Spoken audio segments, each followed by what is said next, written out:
तो hello everyone, आज की वीडियो में हम लोग previous year question paper chemistry का देखेंगे, वो भी सोल्यूशन के साथ। तो आप लोग कोड देख सकते हैं 4103 और समय 3 घंटे है। पूरा हम लोग इसका पूरा फुल सोल्यूशन वीडियो लेकर आए हैं, तो पूरे वीडियो को देखिएगा। और इसका पीडीएफ मैं आपको वीडियो के लास्ट में बताऊंगा कि आप इसका पीडीएफ कहाँ से डाउनलोड कर सकते हैं। तो चलिए वीडियो को शुरू करते हैं। इसमें नोट हम लोग पढ़ सकते हैं कि सभी भागों को करना अनिवार्य है। और दूसरा है, परीक्षार्थियों को सलाह दी जाती है कि वे अपने प्रश्न पत्र के दोनों अनुवादों में संख्याओं के आंकड़ों का विशेष रूप से मिलान कर लें। यदि हिंदी में किसी प्रश्न के किसी प्रकार की भिन्नता पाई जाती है तो परीक्षार्थी अंग्रेजी अनुवाद वाले प्रश्न का उत्तर देंगे। तो चलिए आगे अब वीडियो में बढ़ते हैं और क्वेश्चंस की तरफ बढ़ते हैं। और भाग 100 की तरफ बढ़ते हैं, जिसमें आपको 10 क्वेश्चंस अटेम्प्ट करना है और टोटल आपको 12 क्वेश्चन दिए जाएंगे, वो भी बहुविकल्पी टाइप के। तो पहला क्वेश्चन हम लोग देख सकते हैं, एक प्रोटॉन का आवेश क्या होता है। एक प्रोटॉन का आवेश क्या होता है, इसको आप लोगों को बताना है। दूसरा क्वेश्चन की तरफ बढ़ते हैं। दूसरा क्वेश्चन है कि 7 डिग्री क्लार्क कठोरता निम्नलिखित के समतुल्य होती है। 7 डिग्री क्लार्क कठोरता निम्नलिखित में से किसके समतुल्य पाई जाती है। इसका आंसर आप लोग कमेंट में देंगे। तीसरा क्वेश्चन है, टेफ्लॉन के एकल इकाई का नाम बताइए। टेफ्लॉन के एकल इकाई का नाम बताना है। चौथे क्वेश्चन की तरफ हम लोग आगे बढ़ते हैं और चौथा क्वेश्चन दिया गया है कि खनिज तेल में है, खनिज तेल में क्या पाया जाता है। अधिक महंग खनिज तेल होते हैं अधिक महंगे, निम्न चिकनाहट वाले, अस्थायी, सरलता और ऑक्सीकृत होने वाले। तो इसका आंसर आप लोगों को कमेंट में देना है।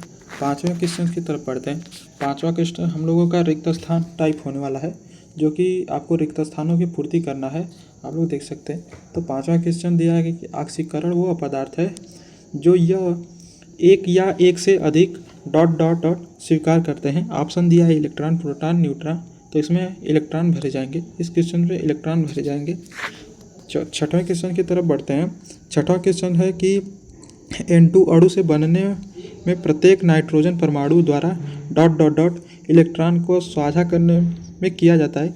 इसका आंसर तीसरा होगा कि इनमें 3 इलेक्ट्रॉनों का साझा किया जाता है। सातवें क्वेश्चन की तरफ बढ़ते हैं। सातवां क्वेश्चन आपका दिया गया है कि जल में अस्थायी कठोरता ... की उपस्थिति में के कारण होते हैं कैल्शियम तथा मैग्नीशियम के बॉक्साइड, कैल्शियम तथा मैग्नीशियम के क्लोराइड, कैल्शियम तथा मैग्नीशियम के सल्फेट। तो इनमें आपको बताना है कि जल की अस्थायी कठोरता में क्या पाए जाते हैं। तो जल की अस्थायी कठोरता में कैल्शियम तथा मैग्नीशियम के बाइकार्बोनेट पाए जाते हैं। कैल्शियम तथा मैग्नीशियम के बाइकार्बोनेट पाए जाते हैं जल की अस्थायी कठोरता में। आठवें क्वेश्चन की तरफ बढ़ते हैं। आठवां क्वेश्चन दिया है मैलेकाइटाइट ... एक खनिज है। इसका आंसर है, ऑप्शन है मैग्नीशियम, कैल्शियम और कॉपर। मैग्नीशियम, एल्युमिनियम और कॉपर। तो इसका आंसर आपको देना है। नौवां क्वेश्चन की तरफ बढ़ते हैं। नौवां क्वेश्चन दिया गया है, एक शब्द में इनका वाक्यों का उत्तर देना है। एक शब्द में आपको इसका उत्तर देना है, जो कि 1 नंबर के आएंगे। नौवां क्वेश्चन दिया है, डीजल का गुणवत्ता निर्धारण किससे किया जाता है। तो आपको ये लोग मालूम होगा कि डीजल का जो गुणवत्ता का निर्धारण किया जाता है वो आपका सीमेंट से किया जाता है। तो डीजल की गुणवत्ता का निर्धारण सीमेंट से किया जाता है। 10वां क्वेश्चन की तरफ बढ़ेंगे। वैद्युत अपघटनी चालक में विद्युत वाहक का नाम लिखनी है। विद्युत अपघटनी चालक में विद्युत वाहक का नाम लिखना है। उसमें उत्तर है धनायन। धनायन में हम लोग लिख देंगे सोडियम, कैल्शियम, सोडियम और कॉपर और hydrogen plus. Sodium plus hydrogen और कॉपर। ऋणायन में हम लोग लिख देंगे, ऋणायन में आते हैं कैल्शियम, क्लोरीन, SO4 और हाइड्रोक्साइड का ऋणात्मक। 11वें क्वेश्चन की तरफ बढ़ेंगे। 11वां क्वेश्चन दिया है, शुद्ध जल की कठोरता का मोलरता की गणना करना है। शुद्ध जल की कठोरता का मोलरता की गणना करना है। तो इसमें आपका आंसर जो दिया गया है 5.5, इसको आप लोग करेक्ट कर लीजिएगा, क्योंकि शुद्ध जल की जो मोलरता होती है वो 55.56 होती है। 55.56 मोल प्रति लीटर होती है। इसको आप लोग करेक्ट कर लीजिएगा। मैं यहाँ पे लिख दे रहा हूँ 55.56 मोल प्रति लीटर। तो इसको आप लोग करेक्ट कर लीजिएगा, ये लिखने में मिस्टेक हो गया है। अब 12वें क्वेश्चन की तरफ पढ़ते हैं। 12वां क्वेश्चन दिया है, एल्युमिनियम का शोधन करने में किस विधि का प्रयोग किया जाता है। तो एल्युमिनियम का शोधन करने में आपको हाल्ट हेराइट प्रक्रिया द्वारा विद्युत अपघटन में के माध्यम से किया जाता है। एल्युमिनियम का शोधन किस विधि द्वारा किया जाता है, तो हाल्ट हेराइट प्रक्रिया द्वारा किया जाता है। अब हम लोग भाग ब की तरफ पढ़ेंगे। भाग ब में हमको किन्हीं 5 प्रश्नों के उत्तर देने हैं, जिनके हर एक क्वेश्चन के 2 मार्क्स होंगे और ये अतु लघुत्तरीय टाइप का प्रश्न होगा। तो चलिए इनके हम लोग देख लेते हैं। तो इसमें पहला ही क्वेश्चन दिया है, हुड का अधिकतम बहुलक का नियम बताइए। तो हुड का हमें नियम बताना है। तो इस नियम के अनुसार हम लोग बता देंगे कि इलेक्ट्रॉन सभी कक्षाओं में भरे जाते हैं, उसके बाद इलेक्ट्रॉनों की पुनरावृत्ति की जाती है। तो यहाँ पे मैंने उसका आंसर लिख दिया है, उसको आप लोग पढ़ के याद कर सकते हैं। चलिए अब आगे पढ़ते हैं और दूसरे क्वेश्चन की तरफ पढ़ते हैं। EDTA का पूर्ण नाम क्या है। EDTA का पूर्ण और रासायनिक सूत्र लिखना है यहाँ पर। तो इसका आप लोग पूरा नाम लिख सकते हैं, ethylene diamine tetraacetate. और इसका रासायनिक सूत्र जो आपको यहाँ पे दिखाई दे रहा है, इसको आप लोग पूरा लिखना पड़ेगा, तभी आपको पूरा 2 मार्क्स क्लियर मिलेगा। तीसरे क्वेश्चन की तरफ बढ़ लेते हैं। लोहे के निष्कर्षण में वाटीय भट्ठी में चूना पत्थर क्यों डालते हैं। लोहे के निष्कर्षण में वाटी भट्टी चूना पत्थर क्यों डालते हैं। तो इसका आंसर आप लोगों को यहाँ पे दिखेगा और इसका आंसर आप लोग अच्छे से याद कर सकते हैं कि लोहे की धातुओं में अयस्क के साथ बहुत सारी अपशिष्टियाँ भी होती हैं। इसको हटाने के लिए हम लोग चूना पत्थर डाल देते हैं, यानी अशुद्धियों को हटाने के लिए हम लोग चूना पत्थर का उपयोग करते हैं। क्वेश्चन नंबर 4 की तरफ हम लोग बढ़ेंगे। ईंधन के क्वेश्चन नंबर 4 हम लोग नहीं किए हैं, क्योंकि इनमें केवल 5 ही क्वेश्चन करने थे। आप लोग देख सकते हैं इसमें केवल 5 ही क्वेश्चन अटेम्प्ट करने थे, तो हमने क्वेश्चन नंबर 4 को छोड़ दिया है। और 5वां क्वेश्चन जो ईजी था और आपको याद करने में भी आसानी होगी, तो हमने उसको अटेम्प्ट किया है। तो 5वां क्वेश्चन है, फैराडे के वैद्युत अपघटन का नियम लिखिए। तो हमको फैराडे का वैद्युत अपघटन का नियम लिखना है। मैंने इसमें शॉर्ट में लिख दिया है, गलती से इसमें शॉर्ट में लिख दिया। आप इसमें फैराडे के विद्युत अपघटन का नियम लिख सकते हैं और जो फर्स्ट नियम और सेकंड नियम है उसको लिख सकते हैं, जिससे आपको 2 नंबर पाने में कोई प्रॉब्लम नहीं होगी। इसमें चाहे तो एक जानवर आपका नंबर काट सकता है, लेकिन अगर आप फर्स्ट नियम और सेकंड नियम दोनों लिख सकते हैं तो उनमें आपका एक जानवर एकदम 2 में से 2 नंबर एकदम कन्फर्म है कि दे देगा। तो चलिए 6वां क्वेश्चन की तरफ बढ़ते हैं। 6वां क्वेश्चन एकदम ईजी है। एक अच्छे स्नेह के लाक्षणिक गुणधर्म क्या होते हैं। तो एक अच्छे स्नेह के गुणधर्म श्यानता होती है, तापीय स्थिरता और अच्छी तैलीयता होती है, ऑक्सीकरण प्रतिरोधक होता है। तो इसको आप लोग लिख सकें। अब हम लोग 7वें क्वेश्चन की तरफ बढ़ेंगे। 7वां क्वेश्चन दिया गया है, फेनल तथा आक्रामक में अंतर स्पष्ट करना है। फेनल और आक्रामक को आप लोग अच्छी तरह से याद किए होंगे, तो हम आशा करता हूँ कि आप इसका आंसर दे देंगे। तो फेनल और आक्रामक का अंतर स्पष्ट करना है। यही जो आपने बायलर पढ़ा है, बायलर अगर आपने अच्छे से पढ़ा है तो आप इसका आंसर दे सकते हैं। ये रहा आपका इसका आंसर और इसको आप लोग याद कर सकते हैं। मैंने एकदम शॉर्ट में लिख दिया है। चलिए भाग 6 की तरफ पढ़ते हैं। लघुत्तरीय प्रश्न है, जिनमें आपको 8 क्वेश्चन करने हैं और वो 2.5 नंबर के हैं। और ये पूरी आपको जो भाग है ये टोटल पूरी 20 नंबर की है। तो ये 20 नंबर आपको इकट्ठा करने के लिए 8 क्वेश्चन करने पड़ेंगे। तो चलिए शुरू करते हैं। तो मैंने इसमें पहला क्वेश्चन को नहीं किया है, क्योंकि इसमें 10 क्वेश्चन है, तो मैंने पहला और दूसरों को नहीं किया है और पूरे 8 क्वेश्चन को किए हैं। तो तीसरे क्वेश्चन से हम लोग शुरू करेंगे। गालक आघातीय एवं मल संक्षेप में समझाना है। गालक और आघातीय को एक धातुमल के संक्षेप में समझाना है। इसका आंसर यहाँ पे लिखा है, जो कि मैंने इजी वे में लिख दिया है। इसका आंसर आप लोग पढ़ सकते हैं। यहाँ पे आपको एक न्यूमेरिकल वैल्यू मिल जाएगा, जिसको आप लोग सॉल्व करेंगे और इसका आंसर आप लोग कमेंट में दीजिएगा। 5वें क्वेश्चन की तरफ पढ़ते हैं। 5वां क्वेश्चन जो आपका दिया गया है ननर समीकरण द्वारा दिया गया है, जो कि ये प्रीवियस ईयर क्वेश्चन पेपर है, तो इस साल ननर समीकरण कट गया है। तो आप इसको नेगलेक्ट भी कर सकते हैं और जानकारी के लिए आप इसे देख भी सकते हैं, जो कि यही ननर समीकरण होता है। आपने अगर कक्षा 12वीं में पढ़ी होगी तो आपने इसे याद भी किए होंगे और ये बहुत अच्छी समीकरण है, जो कि एक।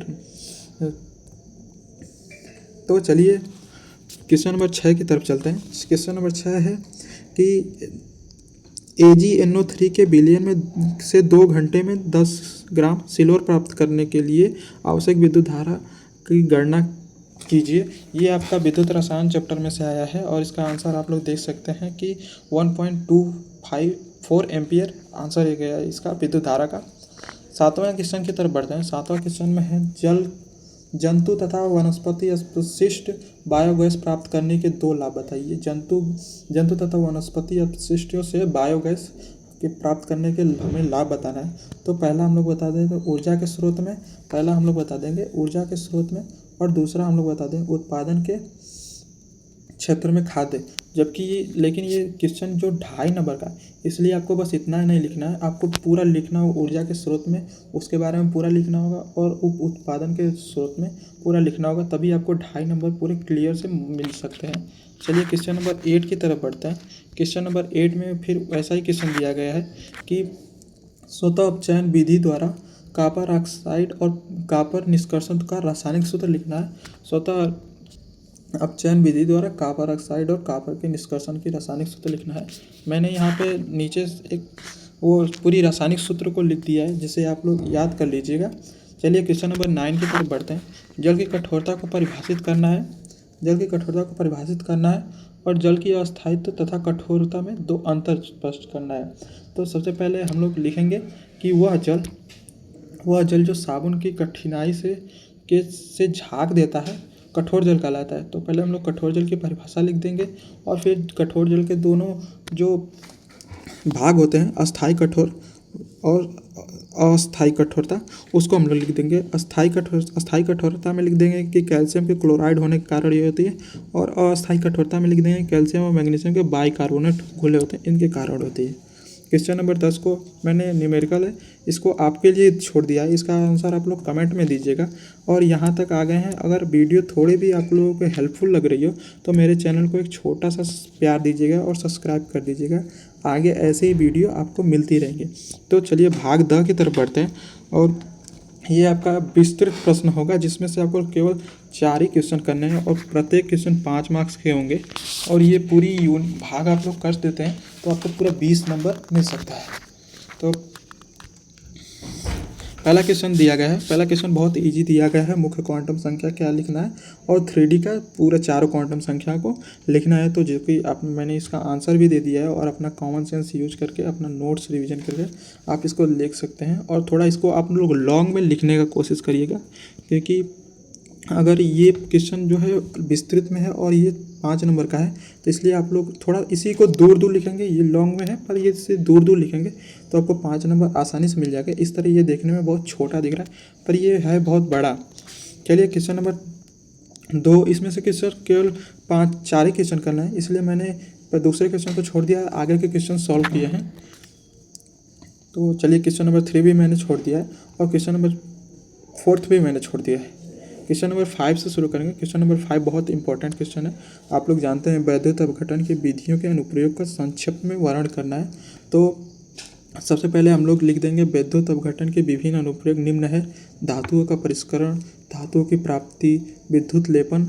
जबकि ये 5 नंबर के क्वेश्चन है तो आपको पूरा ये डिफिनीशन लिखना होगा कि धातुओं का परिष्करण और धातुओं की प्राप्ति में सभी चीज़ें लिखना होगा। आगे है विद्युत ग्रहण, रासायनिक पदार्थों का निर्माण, औद्योगिक प्रयोगों में।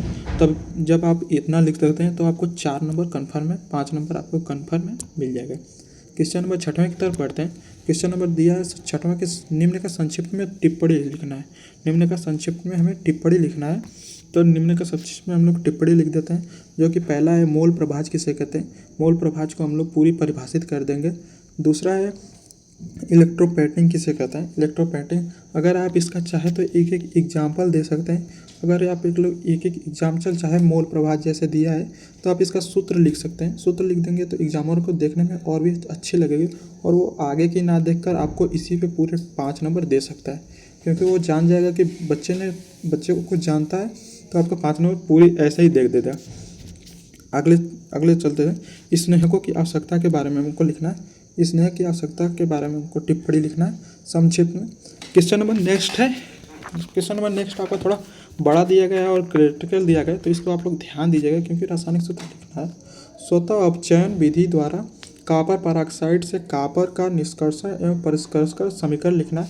मैंने इसका पूरा निष्कर्षण और समीकरण लिख दिया है, आप लोग स्क्रीन पर देख सकते हैं और आप इसे अच्छे से याद कर लीजिएगा। यहाँ पे परिष्करण का भी मैंने जो रासायनिक अभिक्रिया है वो सारी चीज़ें लिख दी हैं।